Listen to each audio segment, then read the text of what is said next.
Today's main topic is the festival of the 15th of the month of Shvat, Tu B'Shvat, the New Year for trees. We'll visit a unique orchard, hear about tree planting, and understand the meaning of Tu B'Shvat. This and a look at a synagogue inauguration on an army base on this week's program.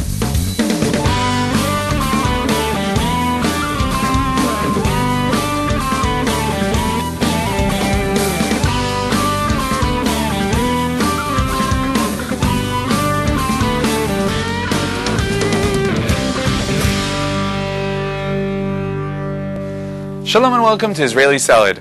Avraham Hasidim has a unique orchard called Bustana Carmel. I visited this orchard earlier this week.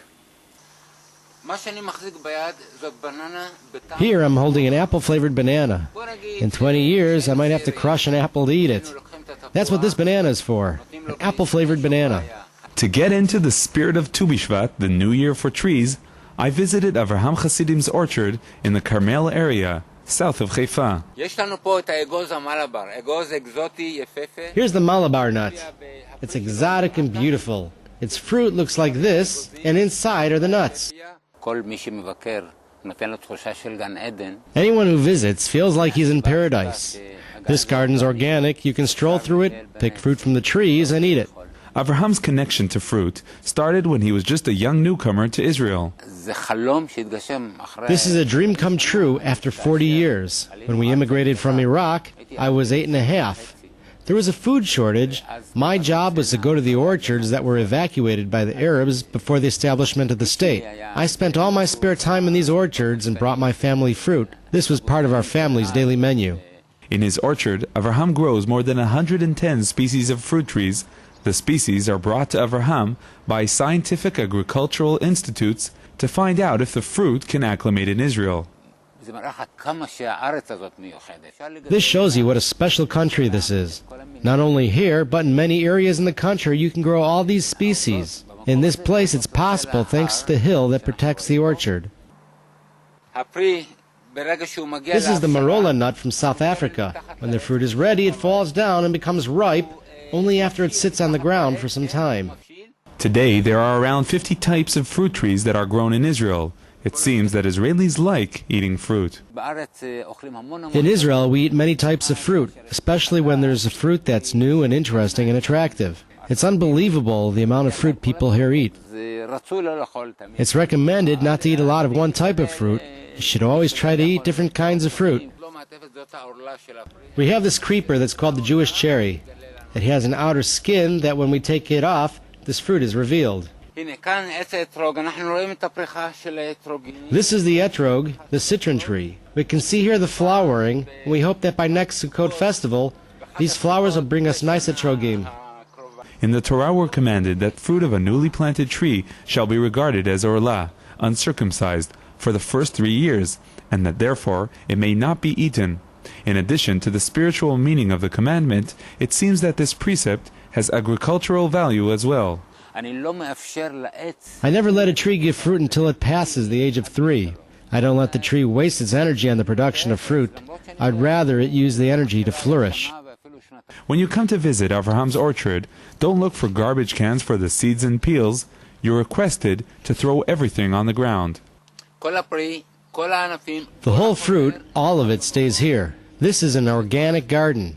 I don't use unnatural chemicals and I don't fertilize. The trees get natural nurturing. So anything that's left here will end up as a nurturing part of the ground. Here we have a lemon, not just any lemon, the sweet lemon.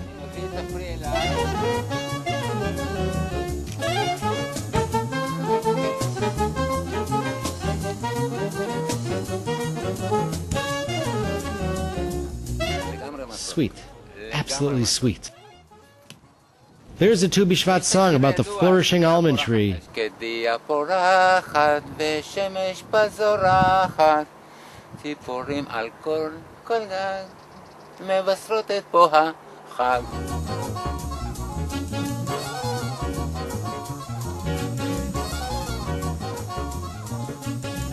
Tree planting is one of the main traditions of Tu B'Shvat in Israel. On the line with me now is Zevi Kahanov, International Campaign Director in the Jewish National Fund. Shalom, Zevi. Shalom uvracha. Tell us, what are the JNF plans regarding the tree planting activities? Jewish National Fund, Keren Kayemet L'Israel in Israel, is opening stations for tree planting events for the entire public in Israel. It's a major event.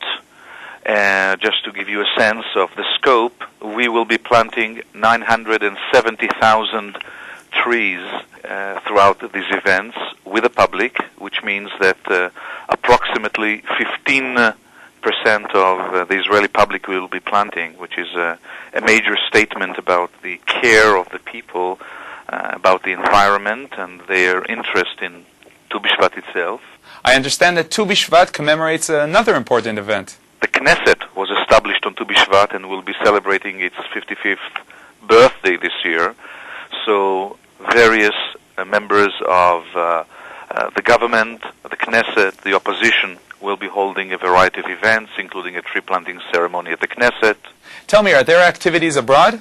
Throughout the world, synagogues are holding Jewish National Fund Tu B'Shvat gatherings of one kind or another, so that this is a common ground for all to express their care about the land and the trees. Zevi Kahanov from the Jewish National Fund, thank you very much for joining us, and have a great Tu B'Shvat. Chag Sameach. Rabbi Samson will talk a little more about Tu B'Shvat later in the program. You are watching Israel National News TV. A few weeks ago, we met the Nachal Charedi, an army program for ultra-Orthodox youth.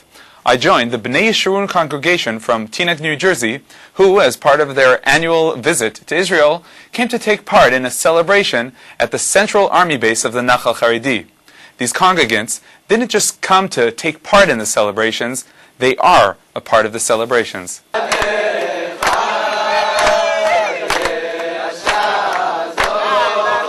This happiness of soldiers and officers at the Tirza camp in the Jordan Valley is thanks to the generosity of the Bnei Yeshurun congregation in Teaneck, New Jersey.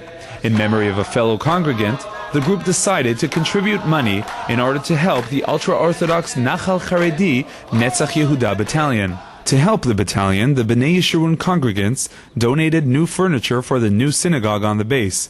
There was always a synagogue on the Tirza base, and it served its purpose well, but its appearance was not what you would like for a place to honor God. In order to carry out their day-to-day missions, is this the type of help the soldiers need? It goes to our belief that it's not just tanks and guns that protect this country. In fact, the Jewish soldier carries two things into battle: the physical weapons and spiritual weapons. The actual weapons, the weapons which are most successful for Klal Yisrael, are the weapons of the soul, of the spirit, and that's what we're seeking to strengthen. You need the spiritual fortification to make you the type of Israeli soldier that's going to be victorious. Upon arriving at the base, we were greeted by the soldiers and their commanders, and the ceremony began.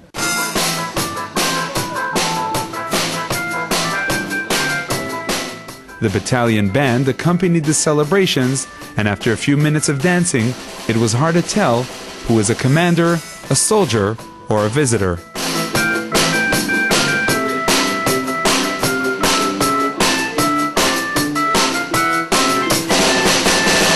The celebrators then took the Torah scrolls towards the new hall, put up a mezuzah, and entered their new synagogue. After the Torah scrolls were put into the ark, military and rabbinical representatives spoke of the importance of the donation to the battalion. Every shul has a uniqueness which is different from every other shul. The uniqueness of this shul is that it's actually a building, it's a mivneh, which serves as the heart, as the lave of Gdud Netzach Yehuda. The essence, the foundation from which we operate is this place. And I will say even more than that. Even if there is a situation where because of operational missions we don't find time to pray or learn in the synagogue, even then this place will not lose anything from its significance to this battalion.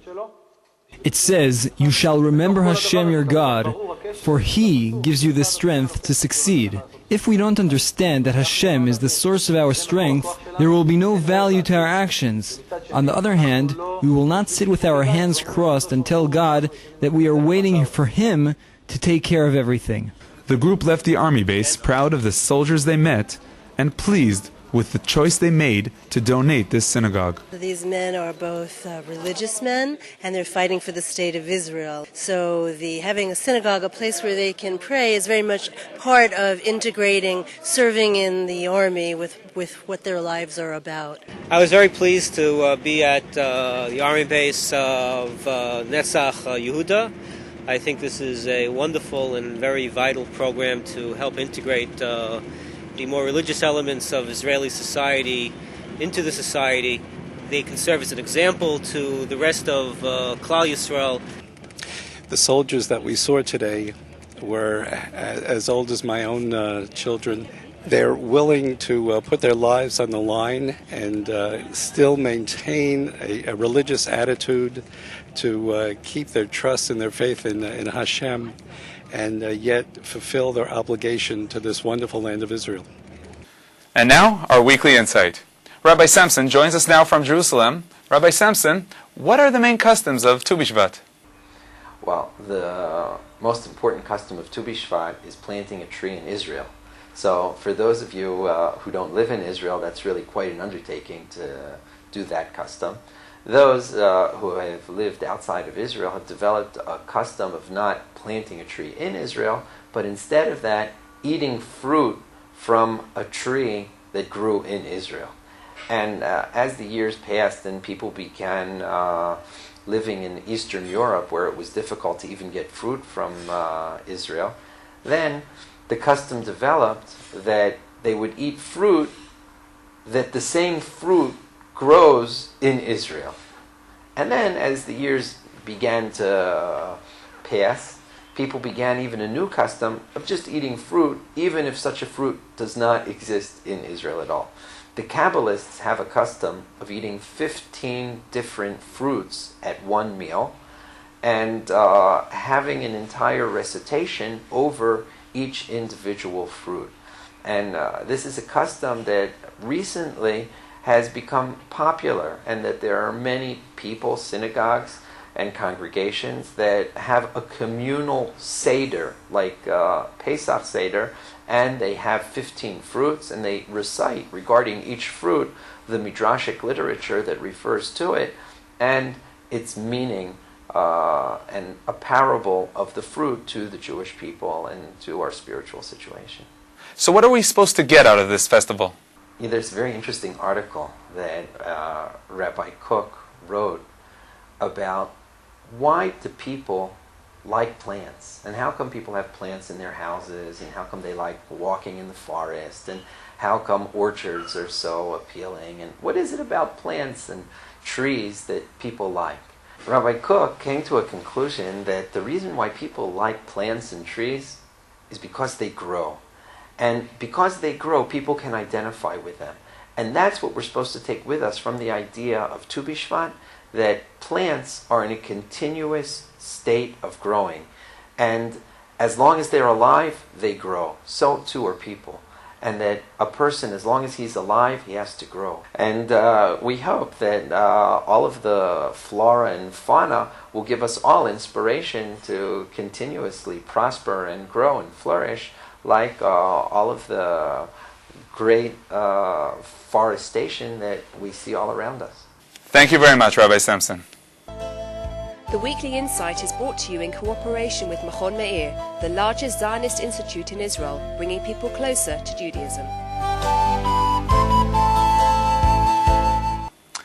That's all for this week. Join us again next week for another edition of Israeli Salad. Until then, I wish you all Shabbat Shalom and Shavua Tov. And remember, eat fruit. It's good for you. I recommend usually eating fruit when I'm eating Israeli salad.